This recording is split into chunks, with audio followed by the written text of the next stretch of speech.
Read it. Officer, Go on, I can read it. provide my Internal credentials for affairs. verification. See if they care. Simple, She's not gonna polite, do anything. That's right. professional. You know your place. You're resisting Deputy arrest. Bradley I Thornton told you to get on stared at the ground. black woman's Get down badge. now.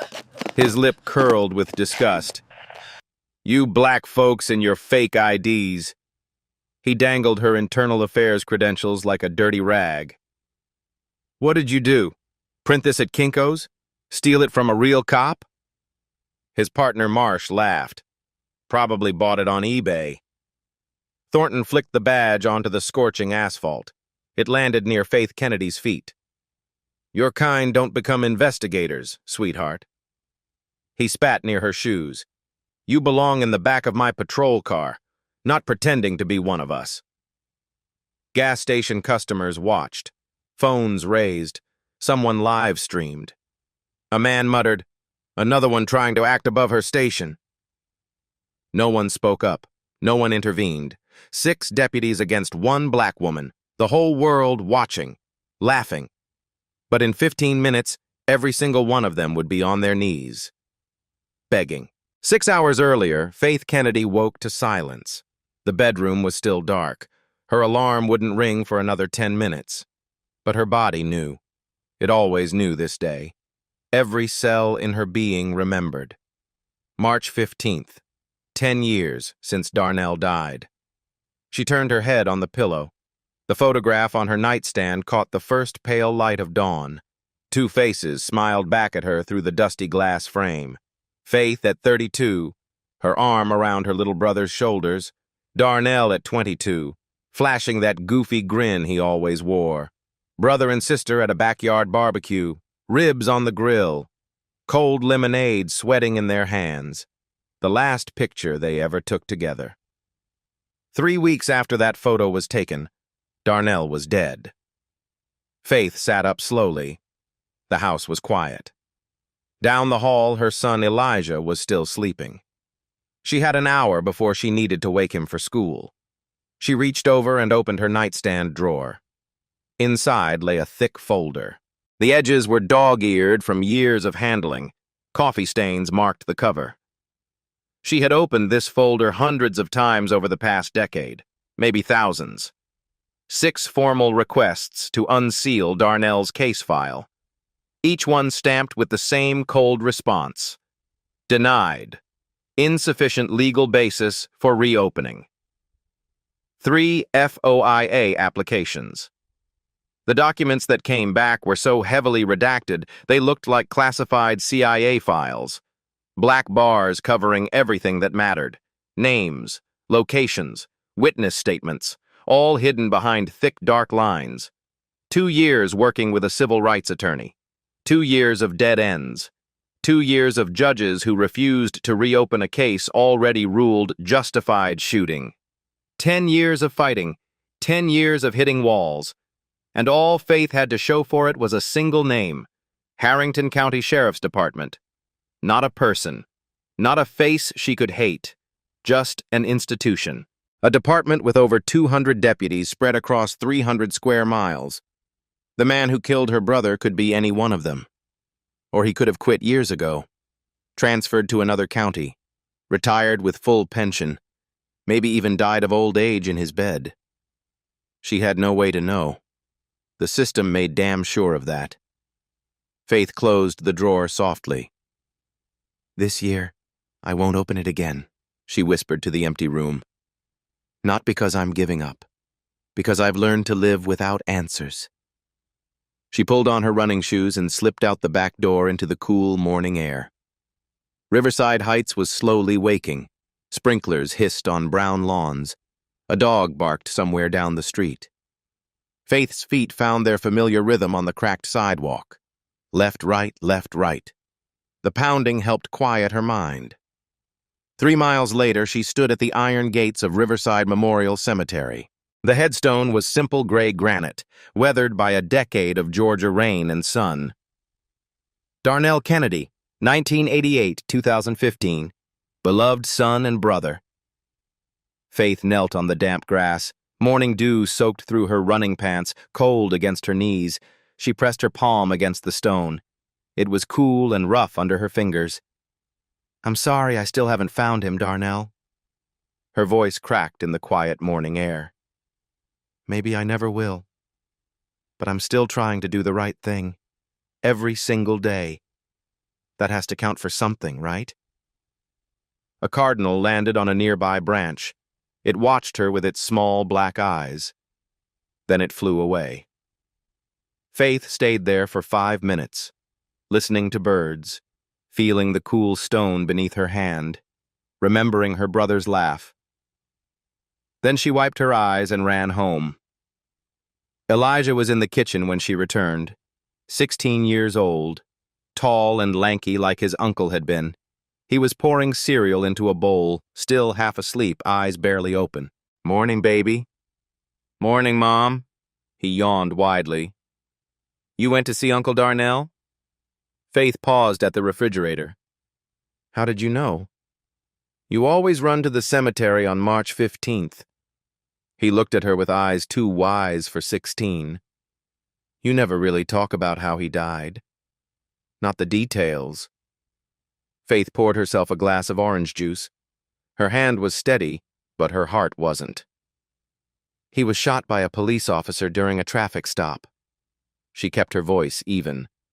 "They ruled it self-defense. I never believed that. Not for 1 second." "Do you know who did it? Which cop?" The question hung heavy in the kitchen air. "No." Faith set down her glass.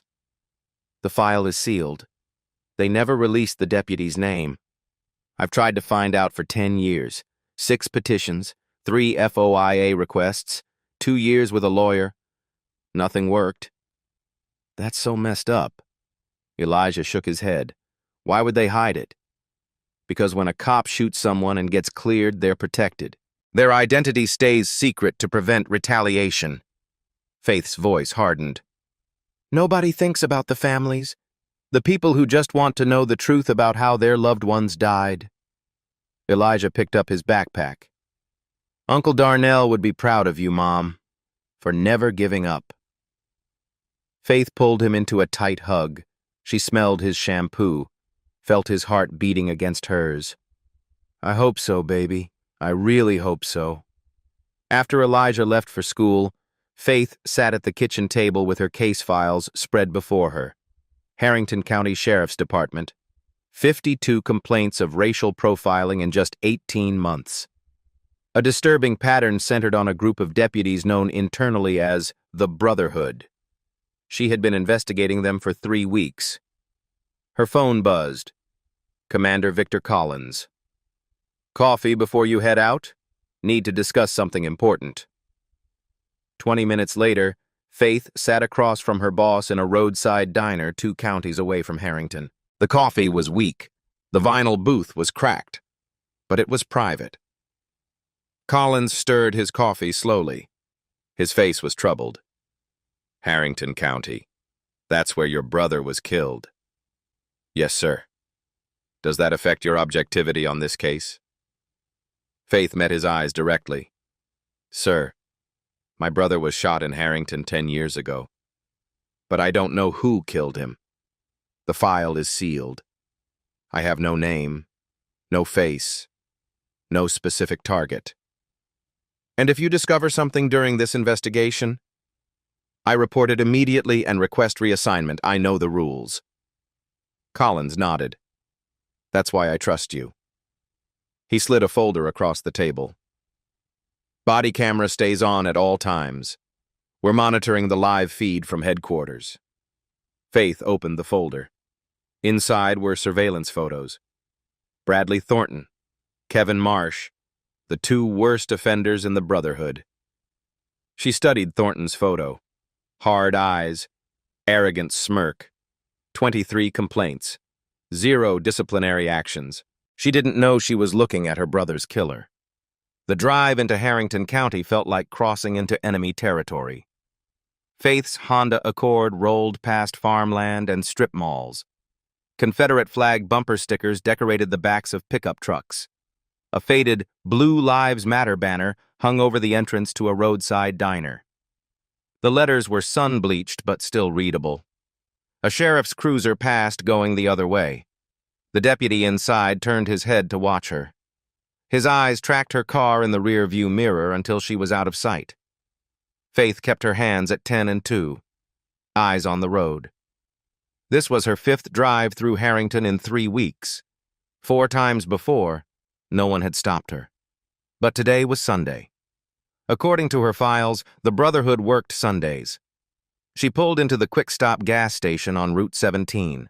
The Georgia sun beat down without mercy. Heat shimmered off the asphalt in waves. The air smelled like gasoline and hot pavement. Faith filled her tank, listening to the rhythmic click of the pump. Then she went inside to buy a bottle of water. The store was air-conditioned. A welcome relief.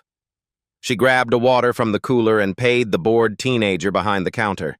When she stepped back outside, her stomach dropped. A patrol car was parked behind her Honda, blocking her in. 2 deputies stood beside it. She recognized them immediately from the photos in her files. Bradley Thornton, Kevin Marsh. 23 complaints between them in 5 years. Excessive force, racial profiling, unlawful stops, not a single disciplinary action. Thornton was watching her like a hawk watching a mouse, his thumbs hooked into his belt, his jaw working on a piece of gum. "This your vehicle, ma'am?" His voice dripped with false politeness. "Yes, officer." Faith kept her tone neutral, calm, professional. "License and registration." She handed them over without argument. Marsh ran her plates while Thornton circled her car slowly. He peered through the windows, looked at the tires, examined the bumper like he expected to find drugs hidden somewhere. "What's the reason for the stop?" Faith asked. "Got reports of a vehicle matching this description involved in a theft nearby." Faith almost smiled. She had read this exact excuse in at least a dozen complaints. Classic pretext, stop. Find a reason, any reason, to pull over a black driver. Then see what you could shake loose. Thornton squinted at her license, turned it over, held it up to the light. "This looks altered." It wasn't. They both knew it wasn't. "I'll need secondary identification." Faith had a choice to make. She could reveal her internal affairs credentials right now, flash her badge, call Collins, end this whole charade in 30 seconds. But then 3 weeks of careful investigation would be worthless. Every complaint from every victim would stay buried. The Brotherhood would close ranks and cover their tracks. She needed evidence, real evidence, documented on camera. "Here's my badge and credentials." She handed over her internal affairs ID. "You can call my division to verify." Thornton looked at the badge. His eyes widened for just a split second. Then his face twisted into an ugly smile. "You black folks and your fake IDs." He showed it to Marsh. "Hey, Kev, you ever seen internal affairs credentials that look like this?" Marsh grinned broadly. "Nope. Looks like something off Amazon. Maybe Wish.com. "What did you do? Print this at Kinko's? Steal it from a real cop?" "I can give you the phone number for my commanding officer." Faith kept her voice steady. "He'll confirm everything in 2 minutes." Thornton snorted. "Sure you can, and I'll call the president while I'm at it." He held up the badge between 2 fingers, like it was contaminated, like touching it might give him a disease. "This is obviously counterfeit. I'm placing you under detention for suspected fraud and impersonation of a law enforcement officer." "Sir, that's a legitimate credential. If you would just make 1 phone call—" "Your kind don't become investigators, sweetheart." Thornton flicked the badge. It spun through the air and landed on the scorching asphalt near Faith's feet. "You belong in the back of my patrol car, not pretending to be one of us." He spat. A glob of saliva landed inches from her shoe. Faith felt her stomach clench. Her hands wanted to ball into fists, but she didn't react, didn't move, didn't give him the satisfaction. Her body camera was recording everything, every word, every action, every violation. "Hands on the hood," Thornton ordered.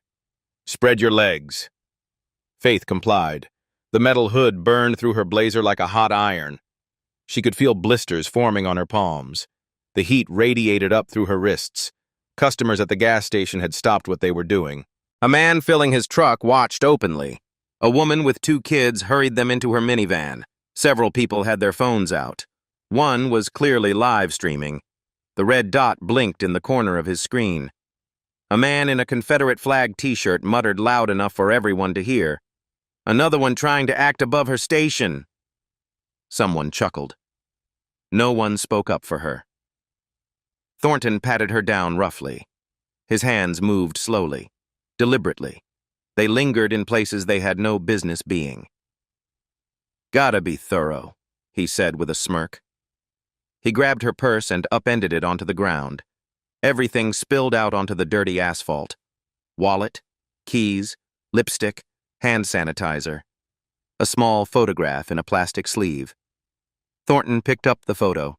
It showed 2 people smiling at a barbecue. Faith and Darnell. 10 years ago. The last picture they ever took together. "Who's this?" Thornton held it up. Faith's throat tightened. "My brother." Thornton stared at the picture. He stared directly at Darnell's face. Those familiar eyes, that goofy grin. Nothing. No recognition. Not even a flicker. He had killed this man.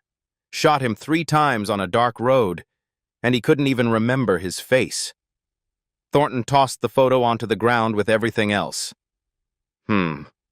Faith's heart pounded against her ribs. She didn't understand why that casual dismissal hurt so much. She didn't know, not yet, that she was standing 3 feet from Darnell's killer. That the man who had just thrown her brother's photograph into the dirt was the same man who had put 3 bullets in his chest 10 years ago. But something deep inside her knew. Something primal. Thornton continued his search. He reached under Faith's blazer and found her service weapon in its concealed holster. "Gun!" He jumped backward, hand flying to his own pistol. "She's got a gun! Get on the ground, now! I have a concealed carry permit. On the ground, now!" Faith dropped to her knees, then onto her stomach. The asphalt scorched her cheek like a hot griddle. She could smell tar and gasoline. Marsh's knee pressed into her back, his full weight driving her down. She couldn't breathe. Gasps from the crowd. More phones appeared. A woman screamed, "She didn't do anything!" Thornton whirled on the crowd. "Mind your own damn business. Anyone interferes, you're next." Most people backed away. Parents pulled their children toward their cars. The man in the Confederate flag shirt was grinning. But one woman stayed. Dolores Hampton, 60 years old. Gray hair pulled back in a bun. She sat in her car with the window down, phone raised, still recording. Her son had been beaten by Thornton 2 years ago. The complaint went nowhere. The investigation was closed. She wasn't going to stop filming. Not this time. Thornton keyed his radio. "Dispatch, requesting additional units at Quick Stop on Route 17. Female suspect armed with unauthorized weapon and surveillance materials on sheriff's deputies. Possible domestic terrorism connection." 2 more cruisers arrived within minutes. Sirens wailing, lights flashing. 4 more deputies piled out. 8 total now. They surrounded Faith like wolves circling wounded prey. One deputy kicked her scattered belongings. Lipstick rolled into a puddle of oil. Another laughed out loud. "Internal affairs? More like internal joke." The whole group laughed. 8 men in uniform, laughing at one woman face down on the burning pavement. Thornton hauled Faith to her feet. Marsh slapped handcuffs on her wrists. Too tight.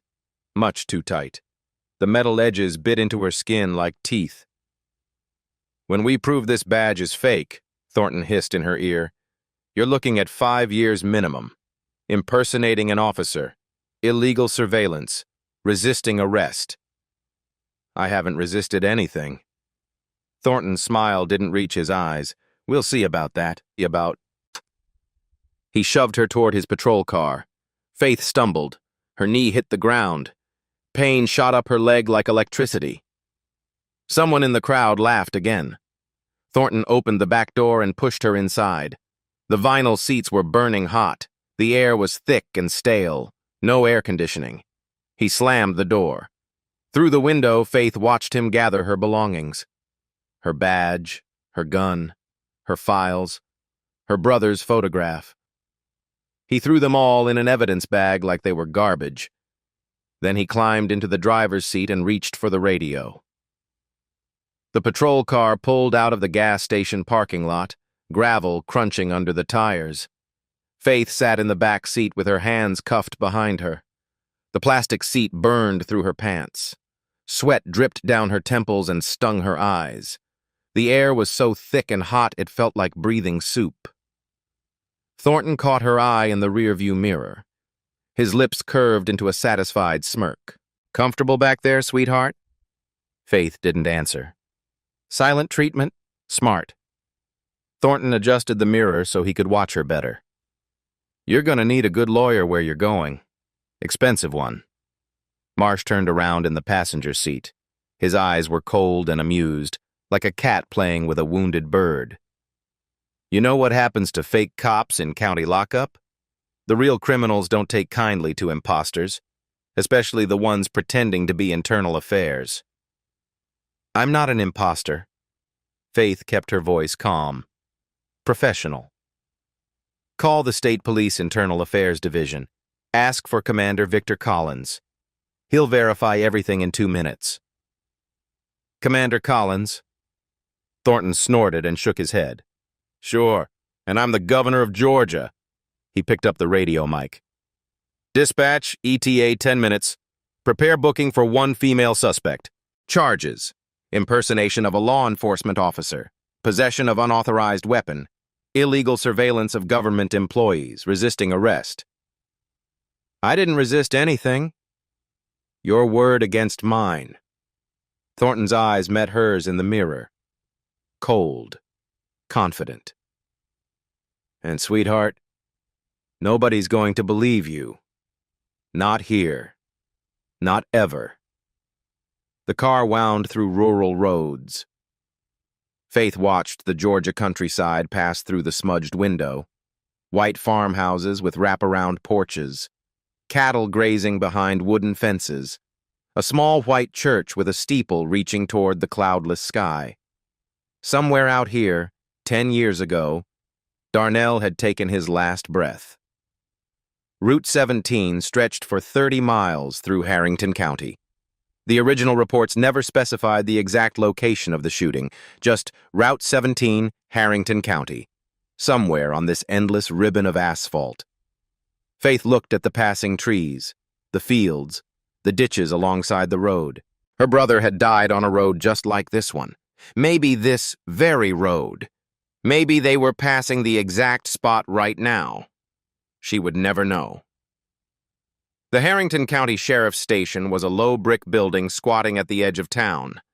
A flagpole stood out front, American flag hanging limp in the still air. Below it flew a black and blue, thin blue line flag. Thornton parked and yanked Faith out of the car.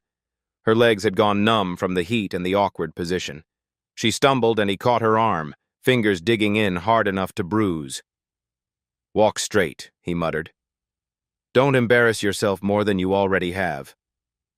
The station doors opened to a blast of cold air. After the suffocating heat of the patrol car, it felt like stepping into a meat locker. Faith shivered involuntarily. Deputies looked up from their desks. Conversations stopped mid-sentence. Every eye in the room tracked Faith as Thornton paraded her through the bullpen like a trophy. "Got ourselves a live one," Thornton announced loudly. He wanted everyone to hear. "Claims she's internal affairs. Can you believe that?" Laughter rippled through the room. Someone wolf-whistled. "Badge looked like something from a Halloween store," Marsh added from behind. More laughter. Louder this time. The whole room was enjoying the show. Faith kept her head high. Her wrists throbbed where the cuffs cut into her skin. She could feel blood trickling down her palm, but she refused to show pain, refused to give them anything. Thornton shoved her toward the booking desk. A sergeant with a gray mustache and tired eyes looked up from his paperwork. What have we got? Impersonation, illegal surveillance, armed suspect. Thornton dropped the evidence bag on the desk with a heavy thud. Found files on our guys in her car. Names, addresses, complaint histories, the whole 9 yards. The sergeant rifled through the bag. He pulled out Faith's badge, turned it over in his weathered hands, held it up to the fluorescent light. Looks real enough to me. It's a good fake, Thornton said quickly. Too quickly. Professional quality. Probably ordered it from some website. I want to speak to Sheriff Whitmore, Faith said clearly. Loud enough for everyone to hear. Thornton laughed. The sheriff has better things to do than talk to fake cops playing dress-up. It's my right to speak to the commanding officer. Your rights? Thornton leaned close, so close she could smell the coffee and cigarettes on his breath, so close she could see the broken blood vessels in his nose. Sweetheart, you don't have rights anymore. You're in my house now, and in my house I make the rules. He grabbed her arm and dragged her toward the holding cells. The cell was 8 feet by 8 feet. Gray concrete walls covered with scratched graffiti. A metal bench bolted to the floor. A steel toilet with no seat. The smell of industrial disinfectant couldn't quite mask something older and more unpleasant underneath. The door clanged shut behind her. The sound echoed off the walls. Faith was alone. She sat down on the metal bench. It was cold through her pants. The cuffs had been removed, but the red marks around her wrists looked like bracelets made of blood. For the first time since the traffic stop began, she allowed herself to feel the fear. It crawled up her spine like ice water. It tightened her chest, made it hard to breathe. What if Collins hadn't been watching? What if the live stream had failed? What if the body camera had malfunctioned? Technology failed all the time. She could disappear in here. Another black woman swallowed by a system designed to grind people like her into dust. Another name that nobody would remember, just like Darnell. No. Faith pushed the thought away, forced it down. Collins was watching. He had been watching from the moment she left the diner. Help was coming. It had to be. Back in the bullpen, Thornton was celebrating his catch. He had laid out Faith's case files on his desk. His own name appeared on page after page. Complaints, incident reports, witness statements, dates and times and details. Would you look at this? He held up a document, shaking it for the room to see. She had all this on me. Everything from the last 3 years. Every single complaint. Marsh leaned over his shoulder, whistling low. That's some serious surveillance, Brad. Anti-police conspiracy. Thornton's face was flushed red with anger, or maybe excitement. Hard to tell which. That's what this is. Some activist group sent her. Has to be. Trying to take down good cops. What do we do with her? Thornton smiled. It was not a pleasant smile. There was something hungry in it. Something predatory. We make sure nothing she collected ever sees the light of day. Ever. He reached for the evidence bag. His fingers closed around Faith's belongings. Her badge, her gun, her files. And then his hand brushed against something else. Something small and black clipped to her blazer. The body camera. His hand froze mid-motion. He hadn't noticed it before. He had been too busy enjoying himself. Too confident. Too arrogant. But now he looked closer. The lapel pin. The small, dark lens. The tiny, blinking light. No. No. No. No. The phone on Sergeant Wilson's desk rang, shrill and loud in the sudden silence. Wilson answered. His face went white, then gray, like all the blood had drained out through his feet. Thornton? His voice came out strangled, like someone was choking him. It's for you. State Police. Thornton frowned. State Police? What the hell do they want? Not just State Police. Wilson swallowed hard. His Adam's apple bobbed. Internal Affairs. They're asking about your suspect. Tell them we're processing her. We'll call back. Wilson shook his head slowly. His hand trembled as he held out the phone. They say they're watching. They say they've been watching for 52 minutes. He paused. His voice dropped to a whisper. Live. The blood drained from Thornton's face. He grabbed the phone, pressed it to his ear. His hand was shaking. This is Deputy Thornton. The voice on the other end was ice cold, each word precise and sharp as a surgical blade. Deputy Thornton, this is Commander Victor Collins, State Police Internal Affairs Division. Thornton's mouth went dry. I've been watching a live feed from my senior investigator's body camera for the past 52 minutes. I watched you call her badge fake. I watched you throw it on the ground. I watched you spit at her feet. I watched you conduct an illegal search of her person and her vehicle.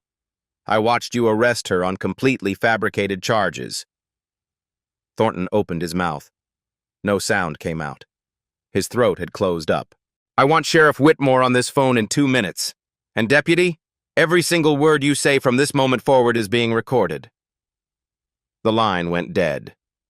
Thornton stood frozen. The phone dangled from his limp hand. The bullpen had gone completely silent. Every deputy was staring. Every face was confused. Some were starting to look scared. Then Sheriff Dale Whitmore emerged from his office. His tie was loose. His face was annoyed. What the hell is going on out here? I'm trying to do paperwork. Thornton turned to face him. His face was the color of old newspaper. His lips were trembling. Sheriff, his voice cracked like a teenage boy's. We have a problem. A big problem. Sheriff Whitmore snatched the phone from Thornton's trembling hand. This is Sheriff Dale Whitmore. Who am I speaking to? Commander Victor Collins, State Police Internal Affairs. The voice was calm, controlled, deadly, like a surgeon explaining exactly how he was going to cut you open. Sheriff, I'm going to need you to listen very carefully. Do not interrupt. Whitmore's jaw tightened. He wasn't used to being told what to do, not in his own station. I'm listening. Approximately 1 hour ago, your deputies conducted a traffic stop on one of my senior investigators. They called her badge fake. They threw her credentials on the ground. They spat at her feet. They conducted an illegal search of her person and her vehicle. They found her legally concealed weapon and used it as pretext for arrest. They transported her to your facility on completely fabricated charges. Now hold on just a minute. I said do not interrupt. Collins's voice didn't rise. It didn't need to.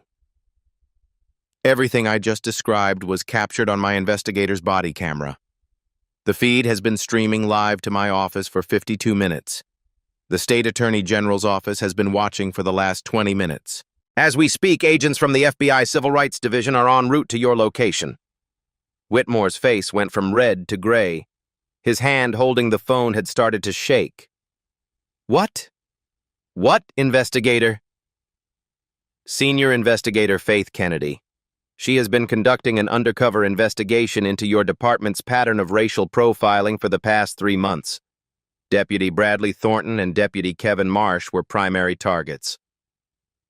Whitmore turned slowly. His eyes found Thornton across the room. If looks could kill, Thornton would have dropped dead on the spot. That woman you arrested. Whitmore's voice was barely above a whisper, but in the silent station, everyone heard it. Do you have any idea who she is? Thornton shook his head. He looked like he might vomit right there on the floor. She's Internal Affairs. Whitmore's voice rose with each word. State Police Internal Affairs. She's been investigating this department for 3 months. And you... He jabbed a thick finger at Thornton's chest. You arrested her. On camera. Live streamed to the goddamn Attorney General's office. Thornton's mouth opened and closed, like a fish dying on a dock. No words came out. The badge, Marsh started to say. The badge was real. Whitmore slammed his fist on the nearest desk. Coffee cups jumped, papers scattered. It was real, and you threw it in the dirt like garbage. You spat at a state police investigator. The bullpen was dead silent. Deputies stared at their shoes, at the ceiling, anywhere but at Thornton. "Sir." Thornton's voice came out as a croak. "Sir, I didn't know. I swear to God, I didn't know." "You didn't know?" Whitmore was shaking with rage. "You didn't bother to check. One phone call, one simple verification, 30 seconds. That's all it would have taken." He turned back to the phone, tried to compose himself. Failed. "Commander Collins, this was a mistake. A terrible mistake. We'll release her immediately. Full apology, whatever you need. You'll do more than that." Collins's voice was ice and steel. "You will surrender all weapons and badges from every deputy involved. You will preserve all evidence. You will cooperate fully with the federal investigation that is about to descend on your department like the wrath of God. Do I make myself perfectly clear?" Yes, absolutely, of course. "I'll be there in 30 minutes. Do not let Deputy Thornton leave the building. Do not let him speak to anyone. Do not let him touch anything." The line went dead. Whitmore stared at the phone in his hand, then at Thornton, then at the hallway leading to the holding cells. "Get her out," he said quietly. "Right now." The cell door opened with a clang that echoed off the concrete walls. Faith looked up. Sheriff Whitmore himself was standing in the doorway. His face was pale. His hands were shaking as he fumbled with her handcuffs. "Investigator Kennedy, His voice cracked. I can't begin to apologize for what happened. Save it." Faith rubbed her wrists as the cuffs came off. Angry red marks circled them like bracelets of blood. Some of the skin had broken. It stung. She stepped out of the cell, into the bullpen. Every deputy in the room was staring at her. Thornton stood by his desk, frozen. His face was chalk white. He couldn't meet her eyes. Faith's gaze swept across the room, and then she saw it. On the wall inside Thornton's office, behind his desk, a corkboard covered with photographs. Mugshots, candid shots, black and brown faces, dozens of them, arranged in neat rows like a collection. A trophy board. Faith walked toward it slowly. Her heart pounded so loud she could hear it in her ears. The photographs were arranged chronologically, dates written beneath each one. Some of the names she recognized from the complaint files. Victims of the Brotherhood going back years. And there, in the bottom right corner, a young black man, 22 years old, smiling in his mugshot like he had nothing to hide, like he still believed the world was a fair place. The date beneath the photo, March 15th, 2015. Faith's hand trembled as she reached out. Her fingers touched the photograph. Darnell Kennedy, her baby brother. 10 years. 10 years of sealed files and denied petitions and redacted documents. 10 years of not knowing. 10 years of waking up every morning with a hole in her heart where the truth should be. And here he was, pinned to a wall like a butterfly in a collector's case. A trophy. A souvenir. She turned slowly. Thornton stood 5 feet away. His face was chalk white. "Who is this?" Faith's voice was steady. "Barely." Thornton blinked. "What?" "Darnell Kennedy. March 15th, 2015. She tapped the photograph. "Do you remember him?" Thornton looked at the picture, his forehead creased. He was trying to place the face. Nothing. No recognition. No memory. I don't. You shot him on Route 17. 3 bullets in the chest. You reported your dash cam was broken." Thornton's eyes went wide. His mouth fell open. "How do you—" "He was my brother." The words echoed through the silent station like a gunshot. Nobody moved. Nobody breathed. Nobody made a sound. Faith stared at the man who had killed Darnell.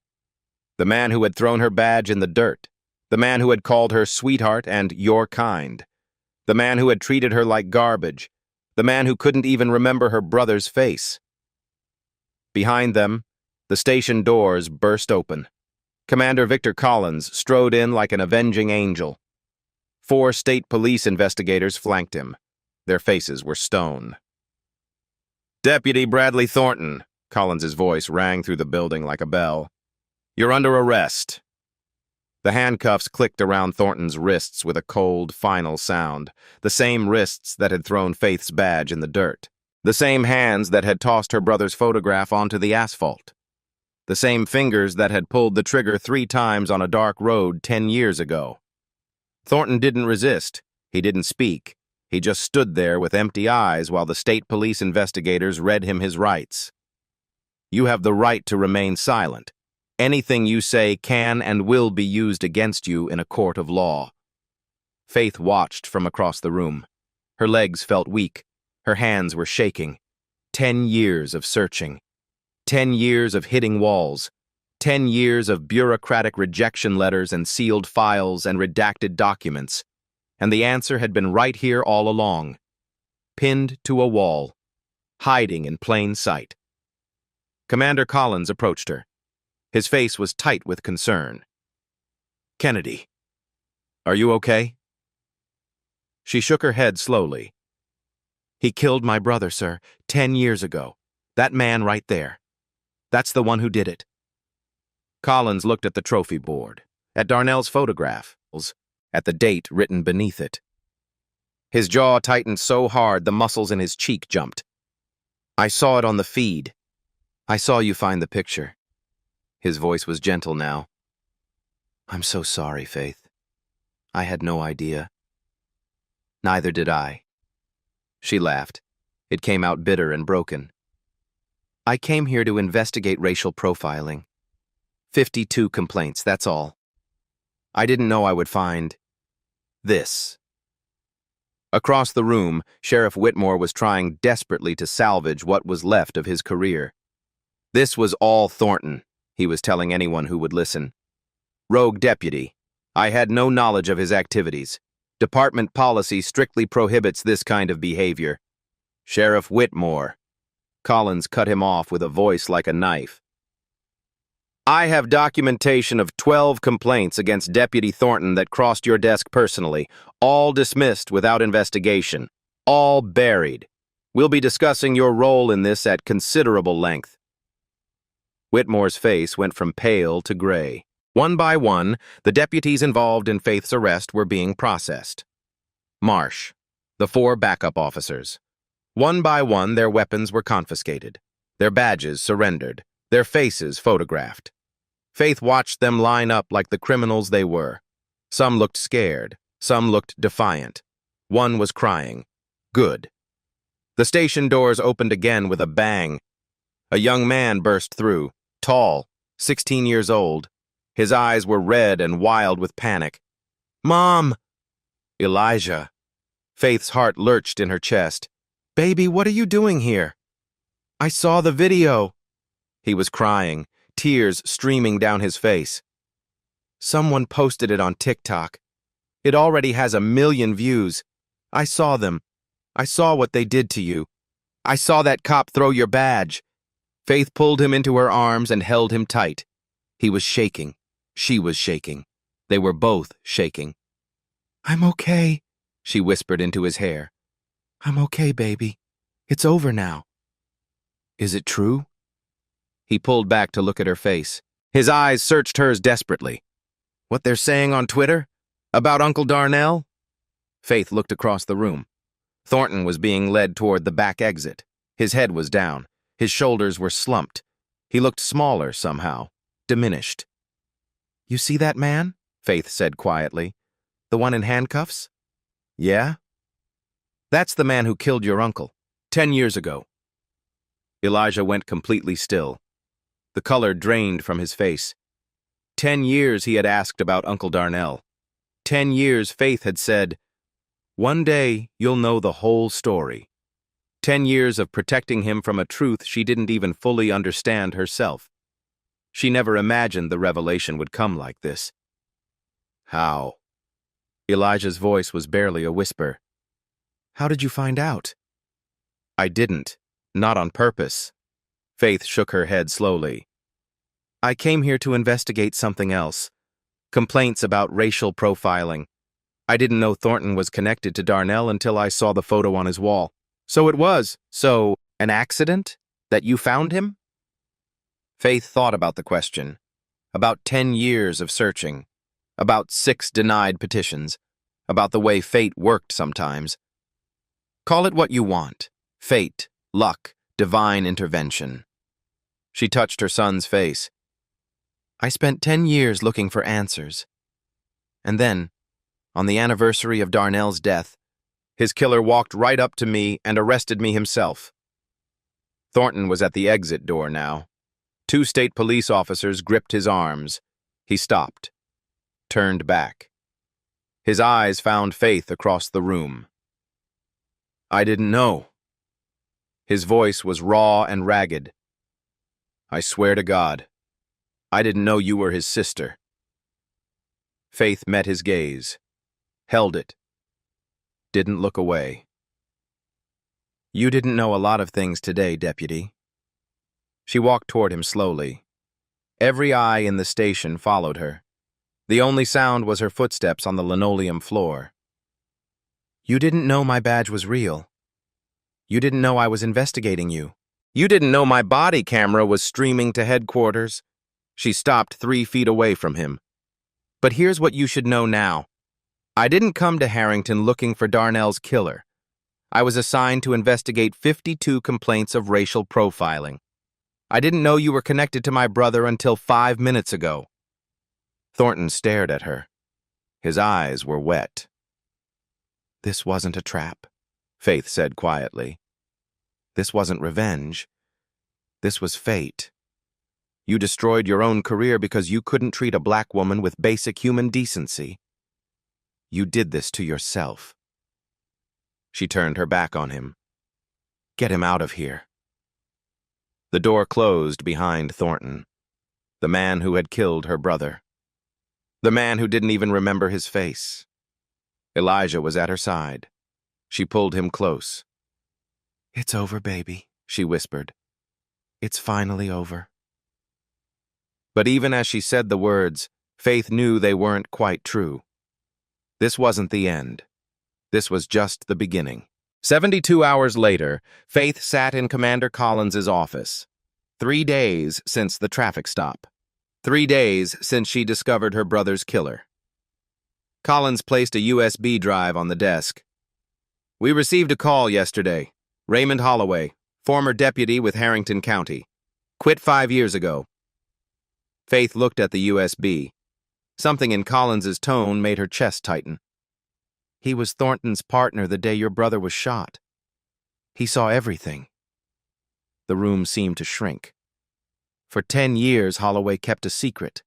A copy of the dashcam footage Thornton claimed was corrupted. He made a backup before Thornton deleted the original. Faith couldn't breathe. He saw what happened to you.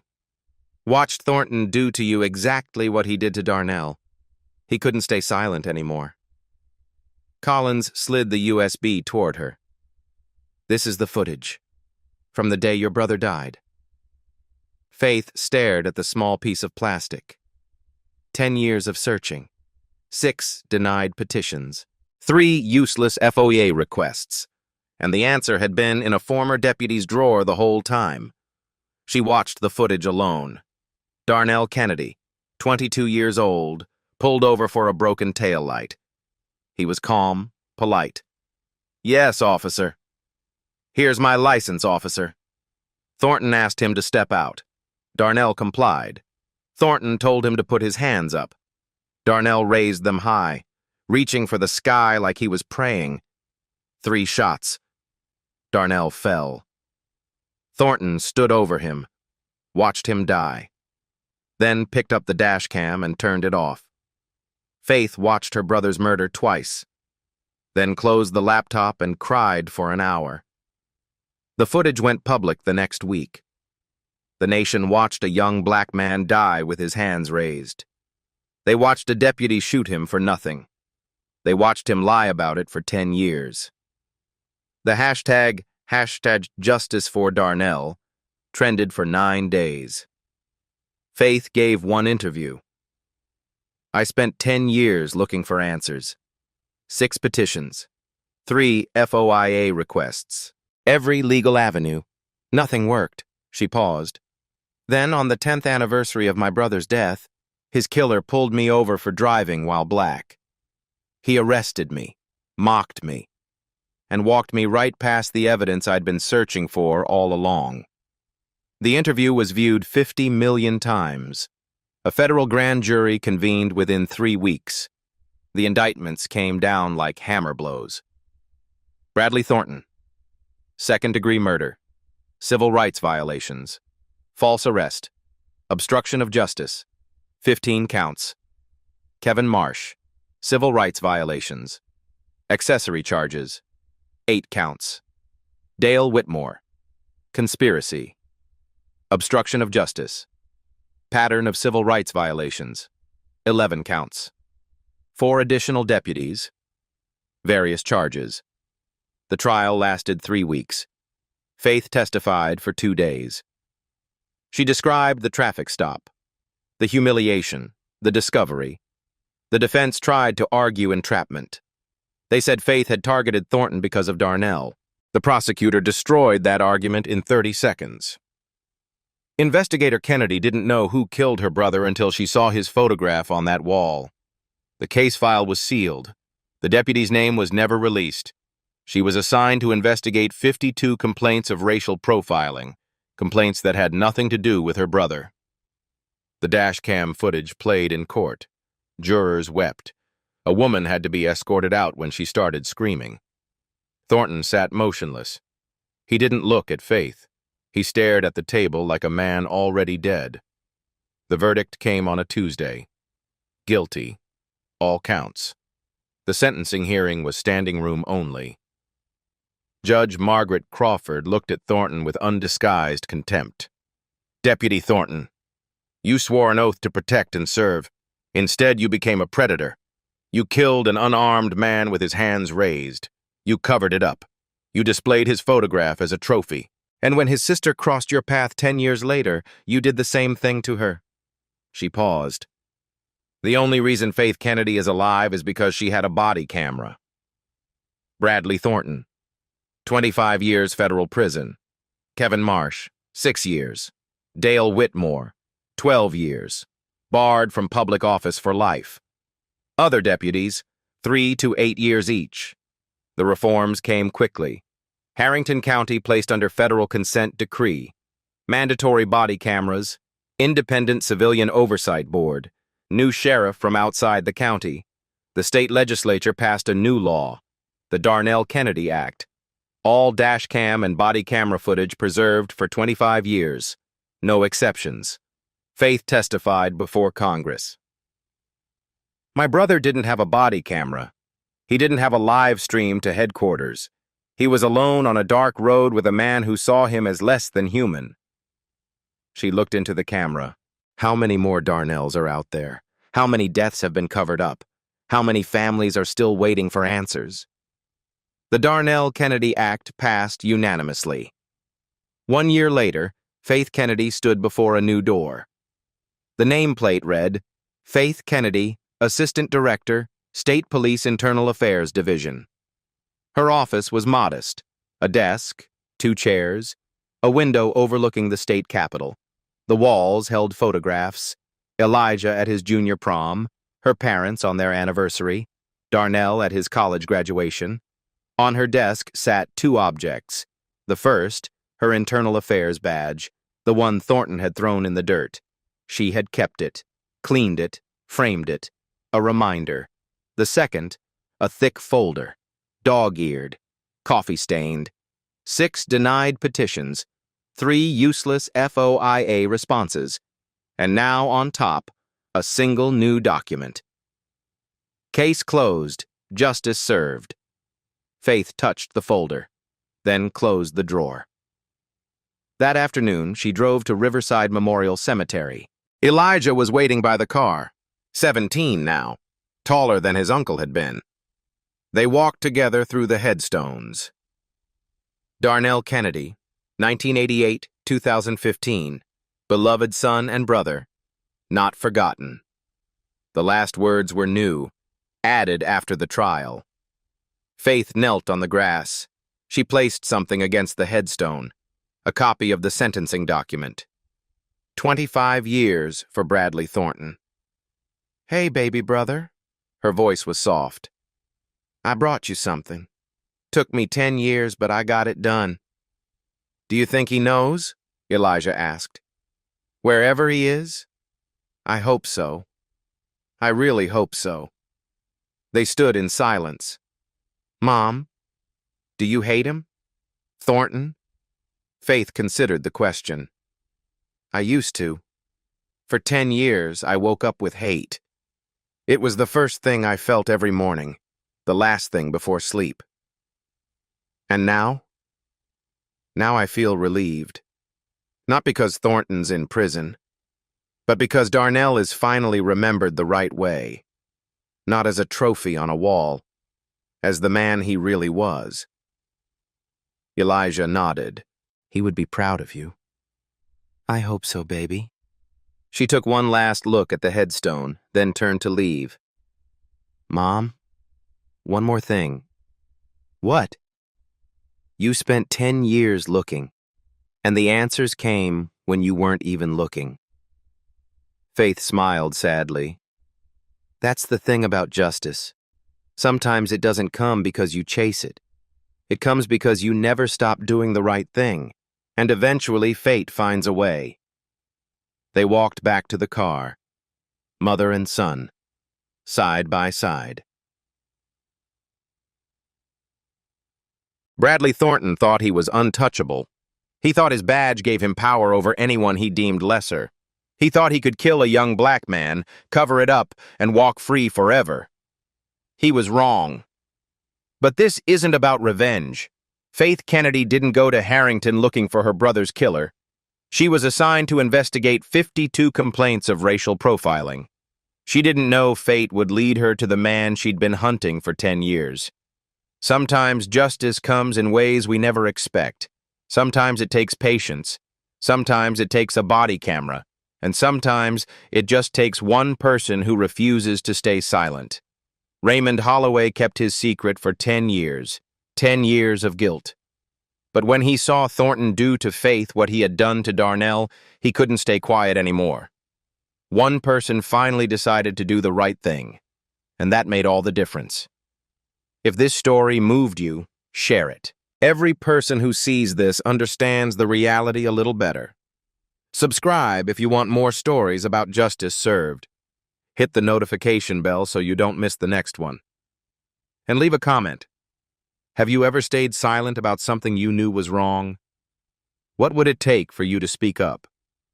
Raymond Holloway stayed silent for 10 years. He finally came forward, but only after watching Thornton do it again. So here's the question I want you to debate. Is Holloway a hero for finally telling the truth? Or was he complicit for staying silent so long? Where is the line between the two? Think about it. For those who weren't believed, and for those who finally spoke up.